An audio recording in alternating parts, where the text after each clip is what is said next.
Estimados hermanos y amigos, es un privilegio volver con ustedes trayendo palabra de Dios y durante todos estos días hemos querido dar un mensaje de consuelo, pero más que nada un mensaje de protección, hablando que Dios está en control.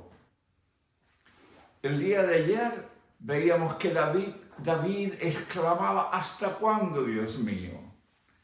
En el día de hoy, en el Salmo número 14, estaremos titulando este Salmo Lo necio y corrupto de nuestra sociedad. Hay un texto bíblico en el Nuevo Testamento que resume lo que dice este Salmo número 14. Allí en Romanos capítulo 3, el versículo 23. Por cuanto todos pecaron y están destituidos de la gloria de Dios.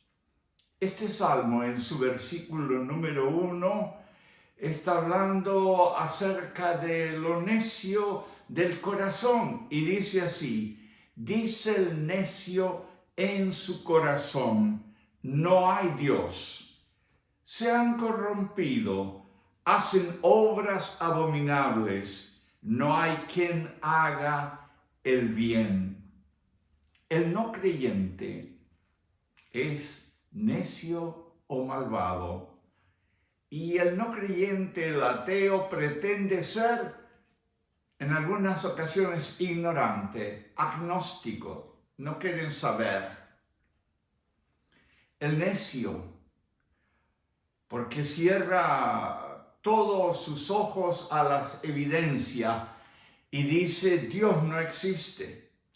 En Romanos capítulo 1, versículo 20 al 22, nos habla de la siguiente manera: porque las cosas invisibles de Él, su eterno poder y deidad, se hacen claramente visible desde la creación del mundo, siendo entendida por medio de las cosas hechas, de modo que no tienen excusa, pues habiendo conocido a Dios, no le glorificaron como a Dios, ni le dieron gracias, sino se envanecieron en sus razonamientos, y su necio corazón fue entenebrecido.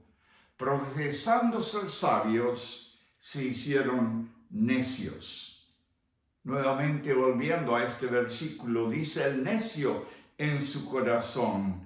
El necio llega a ser malvado, y la explicación de una persona malvada es aquel que no quiere someterse a las verdades y voluntad de Dios. El necio que se menciona aquí, fuera de ser necio, es malvado, ya que en su corazón hay pensamientos perversos.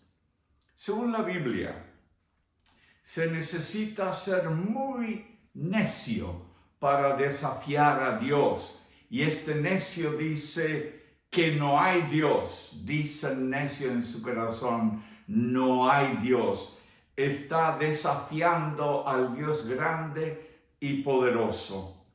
El Salmo sigue diciendo en los versículos 2 y 3, Jehová miró desde los cielos sobre los hijos de los hombres para ver si había algún entendido que buscara a Dios.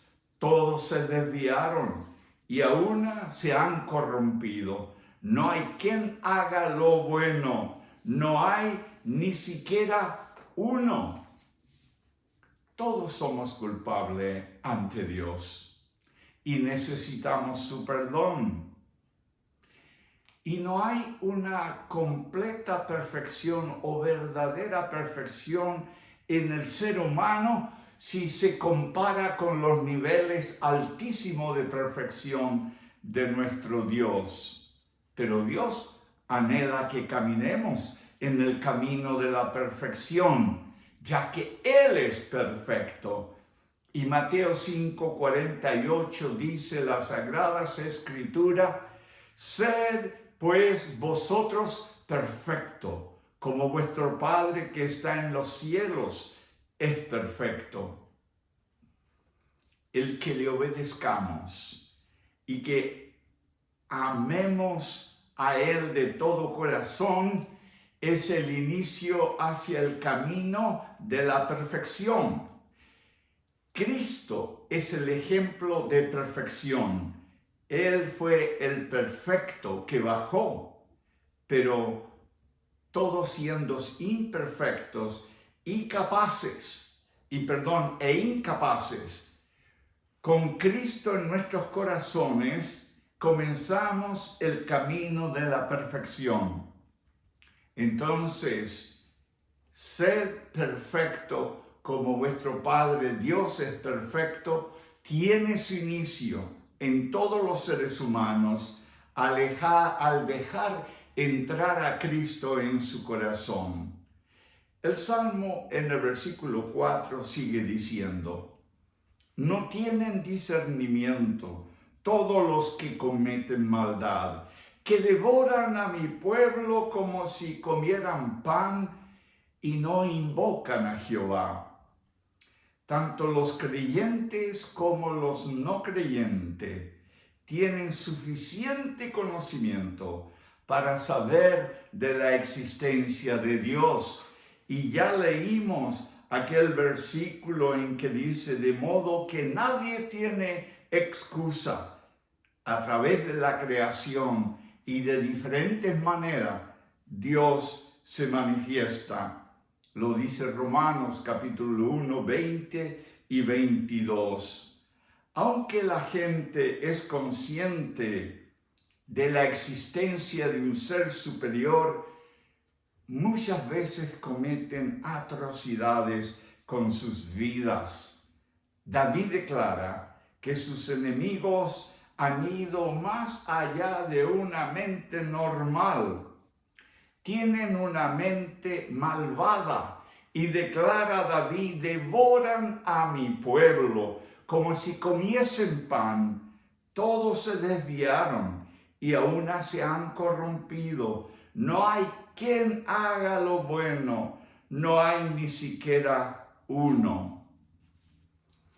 En contraste a lo que David dice en estos versículos de mentes malvadas, podemos mirar el libro de los Salmos y encontramos a un David que es todo lo contrario y es aprobado, es llamado de acuerdo al corazón de Dios, y no hallamos cosas inicuas a menudo en él. Hay una gran distinción entre aquellos que adoran a Dios y aquellos que no quieren adorarlo. Y qué privilegio el nuestro que cuando Cristo vino a nuestros corazones dejamos de ser malvado, de ser necio, y a través del poder del Espíritu Santo nosotros estamos en camino de la santidad. Algún día llegaremos a esa perfección, pero no aquí en la tierra, cuando estemos con el Señor en el cielo. El versículo 5 dice: ellos temblarán de espanto, porque Dios está con la generación de los justos. Dios está con la generación de los justos. Entonces, los que hacen daño al pueblo de Dios prácticamente están atacando a Dios. Y mucha gente no se da cuenta, el necio y el malvado, que cuando hacen daño a un cristiano, lo están haciendo al mismo Dios. El atacar a Dios es algo completamente equivocado. ¿Quiénes somos nosotros para atacar al Dios grande y poderoso? Si alguna vez los cristianos nos sentimos que estamos perdiendo la batalla, sepamos que nuestra victoria está asegurada en Dios, porque Él nos dará la victoria. El versículo 6 dice, del consejo del pobre se han burlado, pero Jehová para el pobre es su esperanza. Que devoran a mi pueblo, dice este texto bíblico. La gente sin Cristo y sin esperanza vaga en la sombra del pecado y su perversión moral. También atacan a quienes andan en la luz. Es interesante pensar que nuestro Señor Jesucristo oró por usted y por mí, los que hemos creído en Cristo. Y dice, Padre, están en el mundo, pero no son del mundo, protégelos del mundo. O sea que Cristo sabía que íbamos a recibir ataques. Y hay otro texto bíblico en labios de Jesús que dice, en el mundo encontraréis adversidad. En estos días del coronavirus, en estos días en que nos sentimos atacados de diferentes maneras, recordemos que la victoria la dará el Señor. Tengamos confianza en el Señor. El Señor va a destruir este virus. Dios tiene un propósito en esta prueba que está enviando al mundo. El último versículo, el versículo 7 dice, oh, que de Sión saliere la salvación de Israel. Cuando Jehová hiciere volver a los cautivos de su pueblo, se gozará Jacob y se alegrará Israel. Hacer volver a los cautivos significa devolverles a ellos la manera como eran anteriormente y lo que tenían, la paz, prosperidad y salud. Amados hermanos, Dios hará volver la cautividad. Dios nos sacará de la cautividad de lo que estamos viviendo. Nos va a volver al estado anterior o quizás mucho mejor. Él va a volver la paz. Mi paz os dejo, mi paz os doy. La prosperidad que dará todo lo necesario y recuperará la salud. La liberación definitiva vendrá y será motivo de alabanza y gozo. Terminamos diciendo que David termina con un clamor por la victoria. Dios puede restaurar a Israel y lo va a restaurar como Dios va a restaurar nuestras vidas en este tiempo. Tengamos la completa seguridad que Dios va a restaurar a la normalidad. Después de esta crisis, saldremos más fortalecidos. Por último, Dios promete a su pueblo victoria. Yo he vencido. Nosotros tenemos que vencer. Cristo dice, yo he vencido. Y cuando en la cruz dijo, consumado es, no era una derrota. Ya había consumado la salvación de todo aquel que en Él cree. Y creyendo en Él, tenemos vida eterna. Amados oyentes, amigos que aún no tienen a Cristo en su corazón, que está con toda esta tensión del coronavirus y que quizás dice, ¿dónde está Dios? Yo tengo buenas noticias para usted. Dios está al lado suyo.